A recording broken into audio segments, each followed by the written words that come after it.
நடிகர் மோகன் வாழ்க்கை வரலாறு.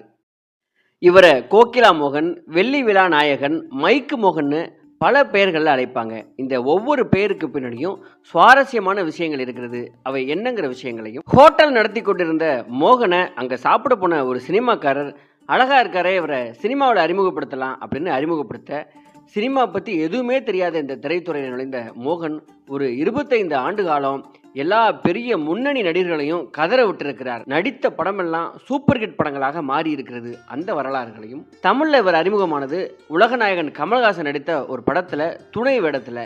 ஆனால் ஒரு 4-5 வருடங்களுக்கு பிறகு அதே கமல்ஹாசனுக்கு போட்டியாக மிகப்பெரிய ஹீரோவாக உருவெடுத்திருக்கிறார். படத்துல மோகனுக்கு நம்ம கேட்கிற குரல் அவருடைய சொந்த குரல் கிடையாது. அது தளபதி விஜயோட நெருங்கின சொந்தக்காரரான ஒருவருடைய குரல். அந்த குரல் யாருடையது அப்படிங்கிற சுவாரஸ்ய விஷயங்களையும், இந்த திரைத்துறையில அசுர வளர்ச்சி அடைந்து கொண்டிருந்த மோகனை காலி பண்ணுவதற்காக